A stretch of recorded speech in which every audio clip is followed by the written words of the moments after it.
We are almost there, almost happy New Year. It's December 30th, and I'm very thankful for every single one of you guys tuning in over the course of the last year. We've been going at it. We have produced, I can't even tell you how many episodes in the 270, I believe, this year.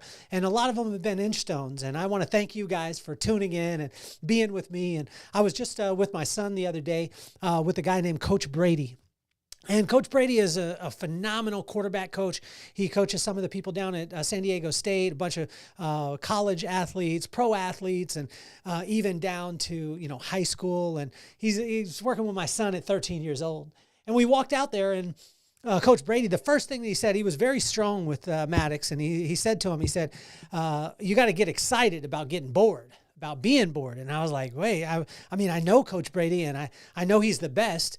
And but I sat in and I waited for what this actually meant. And he said, you got to get excited about being bored, because you're going to be bored a lot with the repetition of the things that we do and the foundational things that we do that get you ready for the circumstances and the battles that you're going to go into. And he said, those are going to be the things that are going to separate you from the normal. That's going to be in the times of battle and the times on the field and the times of distress. Those little things that you'll get bored doing are going to be the things that take you to victory and that will separate you from all the rest. And I was so blown away. I was so inspired by him. And I watched my son, and I watched him do all the little things, just the tiny things, the grip strength, the way that he moved his elbow, the way that he shifted his hips, all these things that when he thought of quarterback camp or working with a one-on-one with an elite quarterback coach, he thought he would be throwing routes. He thought he would be throwing, long bombs or out routes and all these things. And that's the way that I had been thinking in my life. And God brought me right back to the foundational things. And when I was reading Proverbs 30 today, it encourages us. It encourages us this repetitious learning, because there are battles on the horizon that will demand it. And in Proverbs 30, it takes us through that and gets us ready with this repetitious learning. And my pops would always say this. He said, there's two ways to learn: instant shock, repetitious learning. Instant shock, repetitious learning. And what I learned from Coach Brady the other day was that repetitious learning and getting excited about being bored are going to be the things that help me to experience the exciting things that I want to see. So why don't we get this party started? Nothing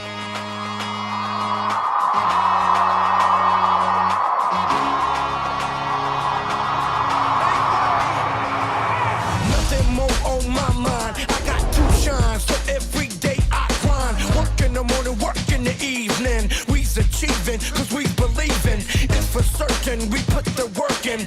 We ain't stopped just because it's hurting. Right before your eyes, so it's coming to no surprise. The takeover is televised. Over and over and over again. Make no mistake, we continue to win. Defeat never known, cause I will not lose. They wanna mimic my moves, but can't walk in my shoes.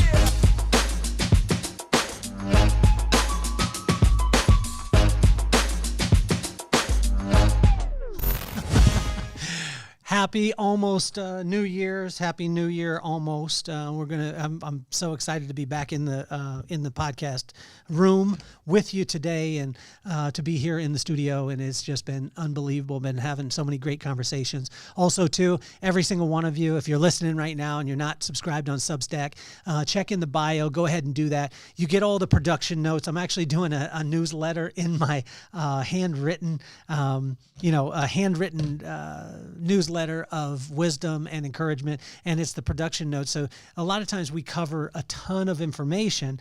And when people told me this at first, they told me that whenever you're doing something, you can only ever give people 3 points because they can't consume anymore. But I believe that you can. I believe in every single one of you. We did this with our flag football team the other day, and one of my friends was telling me they can only, consume 3 plays, and we had a playbook, and we had 9 plays in it, and the kids honestly ran through them, and they did them multiple times, and it was because their capacity got expanded. We challenged them to it, but there's again a lot of information that we go through, and join us on Substack and subscribe there. It mean the world to me.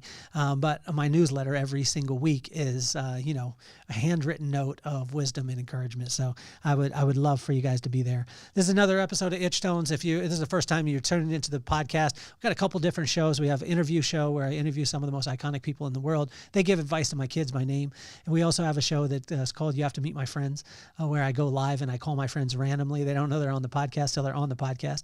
And then we have this, which is Inchstones. So you could take this on your walk, in the morning. It's a little food for your soul and food for thought. And that food for thought came from Coach Brady Performance. If you haven't checked it out, you need to check him out. I'll do a little link too, so you can check him. But he is an unbelievable human being and incredible coach. And when he said to my son the other day, he said, "You got to get excited about getting bored." I was a little bit confused. I was like, I don't want to be bored. You're supposed to entertain. You're supposed to entertain these kids. They're supposed to have fun, all these things. But he said, honestly, if we're going to work together, and you're going to be the only way that we're going to work together is if you will commit to being excited about being bored, because I'm not going to commit to work with you if you're not willing to do the things that it'll take to be able to lay a foundation for you to be great.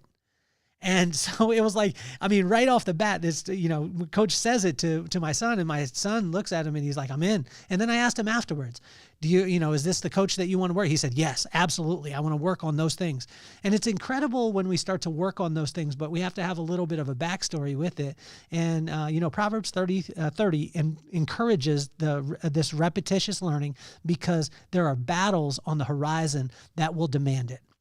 You see, every one of us, especially as the year ends, if the year on the year ending, you're probably cleaning out stuff. You're purging and then getting ready for the new, and you're going to make goals and you're going to write them down. And then you're going to have those goals for maybe 2 weeks, and you're all going to get a gym membership. I'm probably going to get one too. And then by the end of February, you'll be donating to the gym, because you won't be going, but you'll still be paying. And we're going to do all these things. We're going to get ourselves prepared. But why not take and look at and say, like, let's build a foundation. Let's build a foundation that we can build anything on.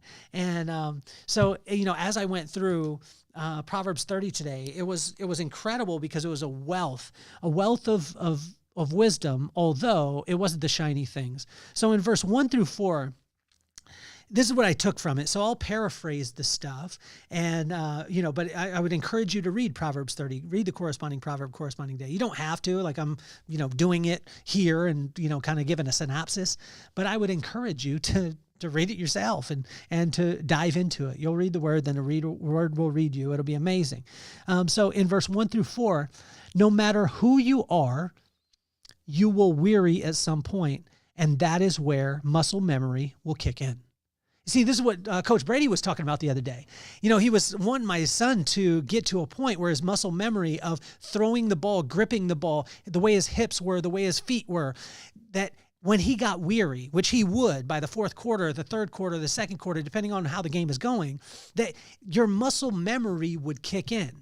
And it's not going to be the things that you intend to do. It's going to be the things that you practice over and over and over again. And this goes back to a prophet named Mike Tyson that said, everyone has a plan till they get punched in the mouth. When you get punched in the mouth, your muscle memory goes back into play. And so how can we train whatever job you're in, whatever career you're in, whatever relationship, how can we train to be able to have a foundation that way when the battle that we're not in right now, that we're about to go into, that we can't even see, that's on the horizon, that we'll be prepared for? Because preparation, meeting opportunity equals success, right? And so most of the time, when we go into a scenario, like I was talking with a woman today, I just got a chance to be able to see her and meet her as a new guest, and got to chat with her, and she's, started her own business. And I said, what about the administrative side? Because most of the time when we go into a business, the tactical side is something that we know. That's the reason why we went into that business in the first place. So as far as tactical, say for instance, with myself, I got in the professional beauty industry. I started cutting hair 30 years ago. And so when I did, I knew how to do that technical aspect. But when I opened a business, it was a completely different skill set. And so I was very fortunate because, a lot of my clients were owners of the Mandalay Bay and, C-suite, C-level of the Mandalay corporations. And so they all helped me and put their infrastructure in place for me, which was unbelievable. And it allowed me to build a foundation of my business where I was able to just do the tactical parts. But most of the time, we think that the tactical parts are the foundation. That's not, especially in business. In business, it's going to be all the boring stuff, like what Coach was talking about, that make the business successful. The tactical is on top of that. So I'd just be conscious of this as we go along. So in verse 5 and 6, truth doesn't need a multitude of words. I'll just leave that one there because that one, it reminded me of my buddy Baron Baptiste. He said that in a documentary that he did. But in verse 5 and 6 of Proverbs 30, written 30,000 years ago, it said the same exact thing. Truth doesn't need a multitude of words. In verse 7 through 9, too much and too little cause challenges, so adjust accordingly. So watch this, like when you have excess in your business, in your relationship, all those things, sometimes you could get sloppy. When you have too little, sometimes you get desperate. So adjust accordingly and make sure that you have just enough so you don't lose sight and get sloppy, or that you don't get desperate and do things outside of your character. In verse 10 through 12, silly talk makes great people look silly.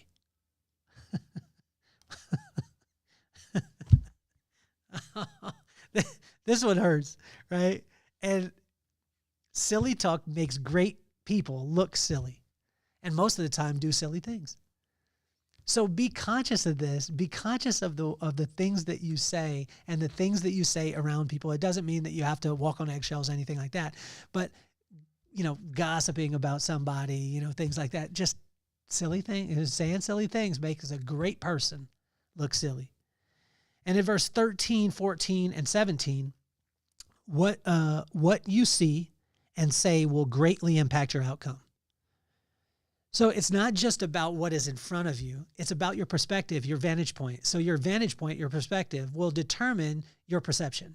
So whatever vantage point you see something from will determine how you perceive it or how you accept it.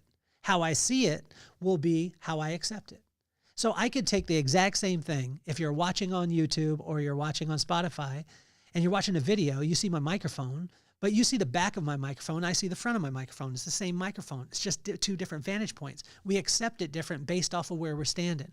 So it's not about changing our circumstances. Sometimes it's just about changing the vantage point from which we see it, which will change the way in which we accept it.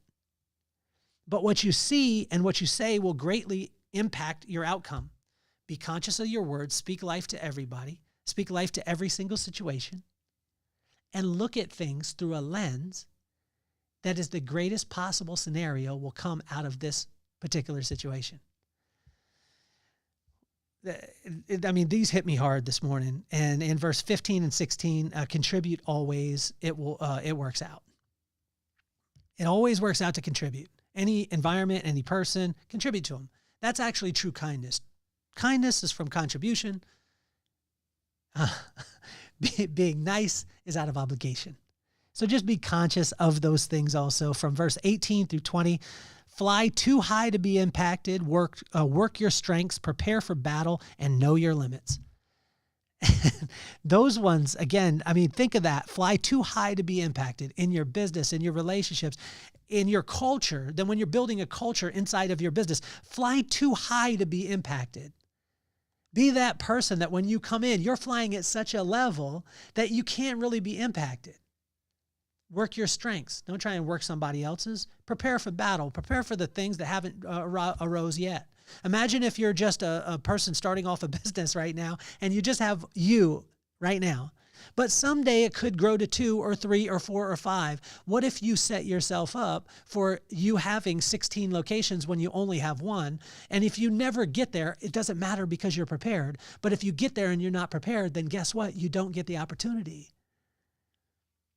So prepare for battle and then just know your limits. Know the things that are going to take you off a track In verse 21 through 23, prepare for the best possible scenario. People always talk about prepare for the worst. I think prepare for the best. Like, look at what you ultimately want and then just put your actions in line with those things. And if we could start to do that little bit by little bit, we could change things. And it's amazing that 3,000 years ago, this wisdom was telling us to do it. But it won't be something like, imagine preparing for something that hasn't come yet, that you don't see on the horizon. Those things aren't going to be super excited. They're not going to be super exciting. They're going to be the things that make you bored. But when you're bored, like Coach Brady said, when you work on being bored, you get excited about being bored. When you get in the heat of the battle and the victory is at your fingertips, you're going to be able to step up and into that situation because you're going to be prepared. In verse 24 through 28, slow and steady, there's power in numbers, self-discipline, head down, work hard, master your craft. The world will find you. Let me say it again. Think of this. In verse 24 through 28, it gave us the blueprint really for any business, for any relationship, for any friendship. Slow and steady wins the race. There's power in numbers. Self-discipline will always pay off. Keep your head down, work hard, master your craft, because the world will find masters. I want to encourage you right now. If you're working hard on your craft and nobody's seeing it, I want to encourage you because it's coming. Your audience is already formed, but they're waiting for you to show up and play your own music. In verse 30 through 33, work your land diligently, peacefully, with humility. Know who is in control, and everything will be cool. Let me say it again. Work your land diligently. I believe this is speaking right to my heart and where I'm at in my life. Work your land diligently, peacefully, with humility. Know who's in control and everything will be cool. I just kept thinking of Pulp Fiction when I said everything will be cool. When Bruce Willis was telling his lady, everything will be cool. And what God is telling us today is just everything will be cool, but work your land diligently, peacefully, with humility, and know who's in control, and that's him. And everything will be cool. Most of the time, we're saving our reaction for the results that we ultimately want. But the truly wise will get really excited about being bored. I want to thank you, Coach Brady, for inspiring me. Coach Doug Brady, Brady Performance, you're an absolute genius. I love you, my man. And I thank you for, coaching and mentoring my son. It means the world to me. I love all of you. Thank you so much for tuning in to Inchstones. If you like this, you'll love the playlist of Inchstones, and you'll love the interviews that we do with some of the most iconic people in the world. Brandon Glade, this guy is amazing. You need to check him out. He went from a drug addict to 3 terms in prison to now training some of the top athletes in the entire world. We just had him on. We have some of the most iconic people in the world doing that. You'll meet my friends when I call them randomly and have them on the podcast. You'll love that also, and you'll love the Substack. Make sure that you subscribe to that. It would mean the world to me. Thank you so much for tuning in. This has been another episode of Inchstones. My name is Kelly Cardenas, and I'm officially off the hot seat. Peace, love, and soul.